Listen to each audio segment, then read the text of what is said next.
ایک ہوتا ہے یوٹیوبر اور ایک ہوتا ہے یوٹیوبڑے. لوگ کہتے ہیں پہلے یہ یوٹیوب کی آمدن کو حرام کہتے تھے, پھر انہوں نے یوٹیوب کی آمدن کو حلال کر دیا. نہ بھائی, میں نے 2014 میں یا 13 میں میرے پاس پہلی دفعہ یوٹیوب کی آمدن کا مسئلہ آیا تھا, بلکہ شاید اس سے بھی پہلے, کہ یوٹیوب کی مونیٹائزیشن سے آمدن حلال ہے یا حرام. جامع رشید میں آیا تھا, میرا کوئی چینل نہیں تھا, نہ دور دور تک ہمارا چینل بنانے کا کوئی پروگرام تھا. اس وقت میرے قلم سے یہ فتویٰ لکھا گیا اور جامع رشید کے بڑے علماء کے دستخط ہوئے, جن علماء کا اب تک بھی کوئی یوٹیوب چینل نہیں ہے. اس وقت دستخط ہوئے کہ یہ آمدن جائز ہے, البتہ کچھ رقم اس میں صدقہ کرنی پڑے گی جو تھوڑا بہت اس میں ناجائز شامل ہو رہا ہے.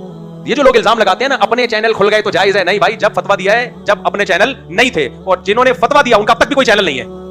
اس لیے یہ بھوسا دماغ سے نکالو. سمجھ آ رہی ہے بات؟ میں نے کہا نا, ایک ہوتا ہے یوٹیوبر اور ایک ہوتا ہے یوٹیوبڑے. اچھی منہ سے اچھی بات نکالا کرو, پازیٹیو سوچا کرو. ہاں, چند مولوی غلط ہیں, لفافہ خور بھی ہیں, ناجائز بھی کھاتے ہیں, حرام بھی کھاتے ہیں. ان چند مولویوں کی وجہ سے سارے علماء کو غلط کہنا شروع کر دینا, یہ بہت بڑی خیانت اور بہت بڑی بدتمیزی ہے.